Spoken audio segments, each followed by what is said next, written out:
If you have not watched my channel before, my name is Kathy, and I'm coming to you from beautiful southern Rhode Island. Now, this is the first time that I'm posting here in 2026, mostly because we have had an absolutely brutal winter here. It was snowy, it was cold, it was record-breaking. We actually had the coldest winter that we've had in 30 years, and we had more snow than I have ever seen. We had well over 60 inches in the months of January and February. In fact, the last storm that we had 35 inches of snow right here, which again is something I have never ever seen. So I was a little bit worried about how the garden was going to fare when all that snow was finally gone. I was particularly concerned about how some of the plants, like my hydrangeas that I absolutely love and have many of, were going to do, but I have been pleasantly surprised. Despite the terrible cold, you can see here this is actually a Nico blue hydrangea, and if you look at the tips, wow, I have got green buds right to the tips. I am so happy, you can't even imagine. So after this very, very difficult winter, there's some good signs and some bad things. There is a lot of damage, and you can see some of it right here. This is, one of my favorite Japanese maples. This is a viridis that is absolutely gorgeous all 3 seasons that the leaves are out, and you can see that it cracked very badly, 2 large branches. So I know that Tom is planning to tie those together with a bolt. We've done it before with some other trees successfully, and we're hoping to save the branches on this one.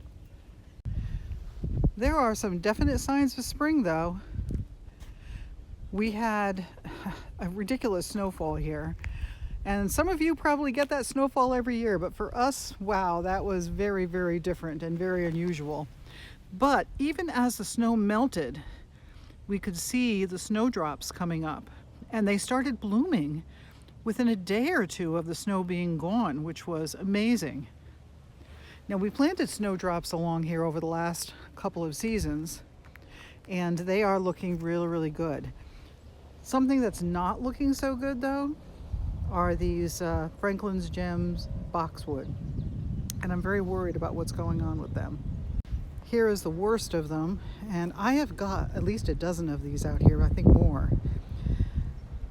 When I saw the damage on them last year, I looked for signs of blight, and usually, besides the fact leaves were, turning yellow with blight, you would see some blackening on the stems, which is one of the indications that it is a fungal blight. And I didn't see any of that, so I treated these with a systemic, thinking that perhaps it was just boxwood leaf miner. But now, after this winter, they're really looking bad, and I believe that I have to remove and replace them. And of course, I can't replace them with any more boxwood, just in case it is a blight. But I have real spring fever right now, and I've actually been out checking out a couple of the nurseries. Not everything is open yet, especially since this season started so late. We're at the end of March now, but I did go to one nursery and got myself something that I have always wanted. This is an Arnold's Promise witch hazel. This is probably the earliest blooming tree that we have around here. And you can see those lovely yellow flowers. So I'm going to find a spot to put it where we can see it from the house, so we can enjoy it as soon as it begins to bloom. Now, of course, every winter has its casualties, and we have several large trees that came down and very large branches that we're going to have to deal with. And I know that Tom isn't going to be able to get out here probably for another couple of weeks to deal with this. Although the good news is they're not going anywhere. One of the things that we had to, I guess, just watch over this winter were the deer. They were Very, very busy out here, and there is deer scat absolutely everywhere in large piles. They were in the yard all winter long, eating things that we obviously didn't want them eating. And you can see that they've defoliated, or practically defoliated, some things. This poor little rhododendron being one of them. Here's another rhododendron that suffered deer damage. And you know, rhododendron are supposedly somewhat toxic, so I can't believe that their little tummies feel very good after they've been eating this, but they've gotten used to it. Of course, they don't reach up to the top of it, so we do have leaves up higher, but down low, man, it's not looking very good.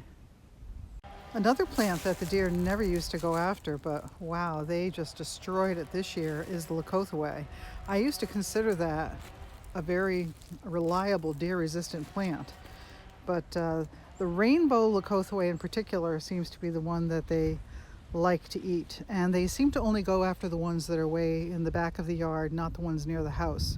So I suppose that's the good news. These will regenerate, but I may have to cut them all the way back. And of course there are lots and lots of branches down to deal with. I've already taken away a couple of wheelbarrows full of sticks, everything from 6 inches to 6 feet long. And that takes quite a few days to do that cleanup, but it's something we have to deal with every year. Oh, here's another tree or two down, and a couple that are leaning precariously.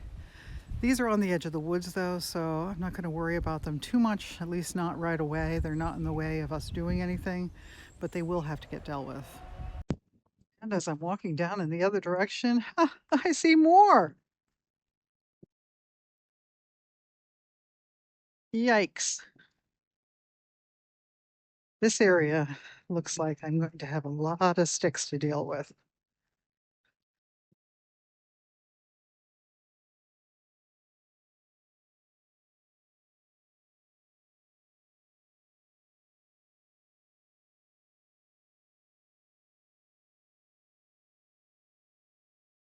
These are all very thin, but they're very long.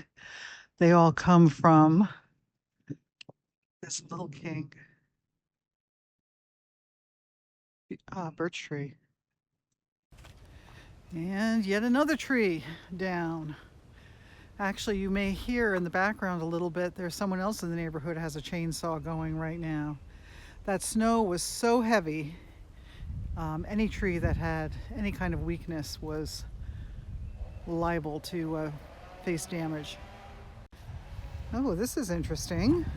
I only see one, but this is a pedicites flower coming out. I wonder what happened to the rest of them. There should have been a whole bunch in this area. Maybe they're just going to come late. I hope you enjoyed visiting my garden this morning and the beginning of a brand new year. I hope you also enjoy your time in the garden. Have a great day.